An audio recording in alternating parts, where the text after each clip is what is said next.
Kepolisian Resor Kota Semarang menggelar prarekonstruksi insiden penembakan yang menewaskan pelajar SMK Negeri 4 Semarang. Lokasi yang ditelusuri antara lain kawasan di sekitar Manyaran hingga Ngalian.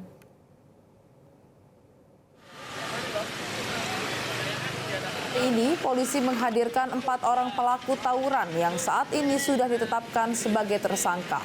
Adegan demi adegan diperagakan oleh para tersangka, mulai dari aksi tawuran hingga kedatangan anggota kepolisian yang hendak melerai dan berujung aksi penembakan. Prarekonstruksi ini digelar untuk melengkapi berita acara pemeriksaan dan penyidikan terhadap kasus yang menewaskan korban berinisial GRO, 17 tahun yang diakibatkan luka tembak.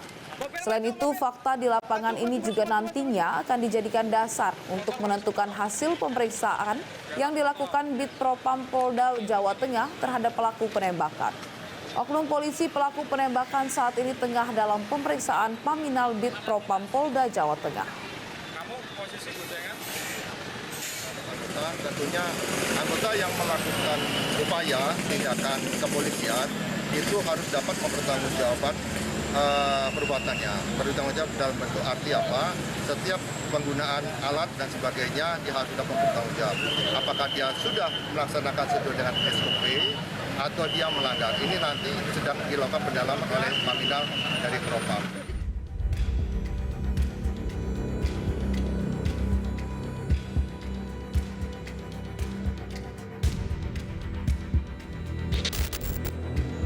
Gama Rizky Nata Oktavandi, siswa SMKN 4 Semarang, Jawa Tengah meninggal dunia dengan luka tembak pada Minggu 24 November 2024.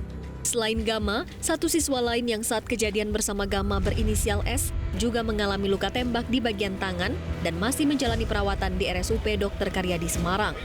Kapolrestabes Semarang Kombes Pol Irwan Anwar membenarkan peristiwa tersebut. Dari hasil pemeriksaan sementara, penembakan bermula saat anggota kepolisian membubarkan tawuran 2 kelompok pemuda di Simongan, Semarang Minggu malam. Yang tertembak itu korban ya, yang terkena pinggulnya. Nah ini juga satu catatan kita ketika dibawa ke rumah sakit, ini yang menolong justru dari kelompok lawannya yang membawa ke rumah sakit dari kelompok Seroja.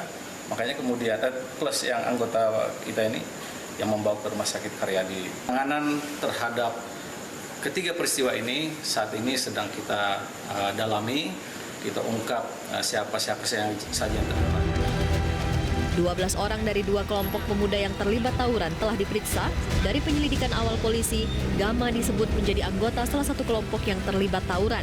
Kendati demikian, polisi masih mendalami peristiwa tawuran yang memakan korban jiwa ini, termasuk memeriksa anggota yang melepaskan tembakan hingga menewaskan korban. Anak-anak yang terlibat, 4 diantaranya kita sudah tetapkan sebagai tersangka. Mereka dari 2 kelompok yang berbeda, geng Seroja dan geng Tanggul Pojok. Nah, korban ini kebetulan dari geng Tanggul Pojok yang saat kedua kelompok gangster ini melakukan tawuran, kemudian muncul anggota polisi, kemudian dilakukan upaya untuk melerai, namun kemudian ternyata anggota polisi informasinya dilakukan penyerangan sehingga dilakukan tindakan. Sementara itu, Wakil Kepala SMKN 4 Semarang Agus Riswantini mengatakan pihak sekolah menyaksikan informasi yang menyebut korban masuk dalam kelompok gangster dan melakukan tawuran. Karena selama ini korban merupakan anggota Paskibra, dikenal sebagai siswa yang pintar dan pendiam. Makanya kita pun juga istilahnya karena belum mendapatkan informasi yang jelas, kita tidak berani menyampaikan penyebab kenapa sampai tertembak. Karena kalau yang di WA di seliran itu kan banyak sekali, macam-macam. Ada yang bilang korban tawuran, ada yang korban, padahal kan kita nggak tahu persis. Tim Liputan, Metro TV. Jelajahi cara baru mendapatkan informasi. Download Metro TV Extend sekarang.